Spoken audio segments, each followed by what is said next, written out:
వైఎస్జగన్పై బురద చల్లేందుకు తిరుమల లడ్డూను వాడుకోవడం దుర్మార్గమన్నారు మాజీ ఎమ్మెల్యే తెల్లం బాలరాజు. లడ్డూలో జంతుకొవ్వు కలిసిందంటూ భక్తుల మనోభావాలు దెబ్బతీశారని ఆగ్రహం వ్యక్తం చేశారు.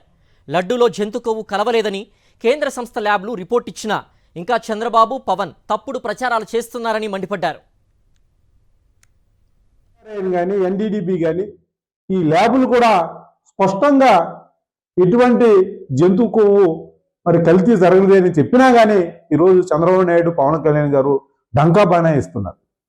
ఈరోజు తేటతెల్లమయ్యేసరికి ప్రజా ఆగ్రహం నుంచి తప్పించుకోవడానికి దీని మీద ప్రజలు నిలదీస్తున్నందుకు, అడుగుతున్నందుకు, అలాగే వైసీపీ నాయకులు, కార్యకర్తలు అడుగుతున్నందుకు ఈరోజు ఆయన ఈ యొక్క లడ్డు కల్తీ విషయాన్ని దారి మళ్లించడానికి మాజీ మంత్రి అంబటి రాంబాబు గారి ఇంటిపైన దాడి చేయడం, రాంబాబు గారి మీద హత్యాయత్నం చేయడం, అలాగే జోగి రమేష్ గారి యొక్క ఇంటిపైన నిప్పు పెట్టడం, మరి ఆయన మీద దాడి చేయడం చూస్తుంటే ఈ ప్రజాగారాన్ని తప్పించుకోవడానికి చంద్రబాబు నాయుడు చేస్తున్న కుట్ర కుతంత్రాలుగా ఈరోజు బయటపడుతున్నాయి.